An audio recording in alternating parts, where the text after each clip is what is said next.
Hey, move over, Kim Kardashian. Selfies, we know they're all the rage, and they're all the rage because the guys are now getting in on the act. But guess what?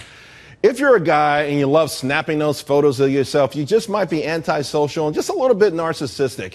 That's according to an Ohio State University study. And to the man who actually called this a long time ago, Dr. Keith Ablow, Fox News Medical Aid Team.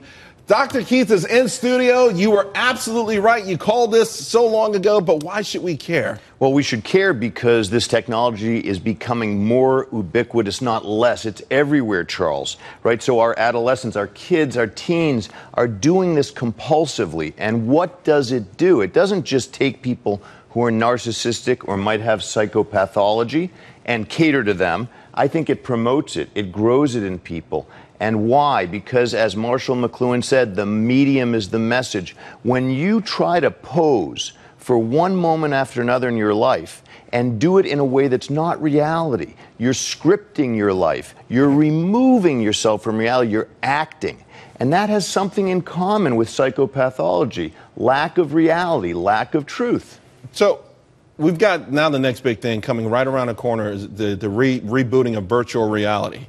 Already, to your point, I've studied and read a lot about what's happened in Japan, they seem to be ahead of the curve on us. Their young men, they call them grass eaters. And they've been doing this for a decade now. Now they've got the lowest birth rate in the world. A large segment of young people in their 20s don't even have sex. We're talking like 40% of the population. They live through these devices, whether it's virtual reality, these selfies, or online. And they don't know how they're going to grow their economy in the future. Well, look, we deployed a drug. The cell phone and the ability to take selfies and click things is a drug. It's no different than if you took a rat, put him in a cage, and said, there's the cocaine. What do the rats do? They don't mate. They don't eat. They just keep clicking for the cocaine. Same thing, I'm afraid, to an extent, with this drug. It's a real drug. And we deployed it throughout our society without any consideration to the effects. And we're seeing the effects, and we'll see more of it. But what could actually have slowed it down, and what can stop it now? I mean, it's like a locomotive. It is like a locomotive, and what can stop it now? That's a really good question. I think you'd almost have to have a public health campaign to equate this with cigarettes. The old or Nancy drugs. Reagan, this is your brain on drugs kind of thing.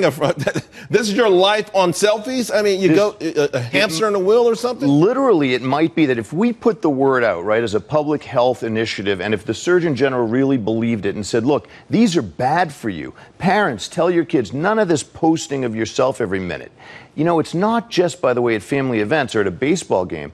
I see these kids, and they're taking pictures of themselves every few minutes. This is me doing my homework. This is me since you just texted me and my reaction to it.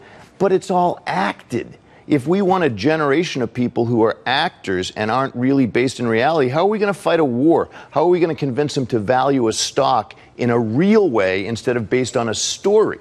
Well, what if someone said, though, you have some kids who have low self-esteem, these kind of things actually allow them to participate in the world where maybe back in the day they would never come outside, they'd be afraid, they'd be overweight, whatever it was, that somehow this is actually empowering these kids? Listen, sure, in some subpopulation, just like for some people you say, man, I guess I got to go to the oxycodone for their pain because they're in pain. Right. But for our general population, this is an epidemic, and we're going to pay a huge price. I would invite people to study what's happening in Japan, because if that's our path, it is really scarier than we know. Dr. Absolutely. Keith, all right, brother. Finally got you in the studio. Thanks a lot.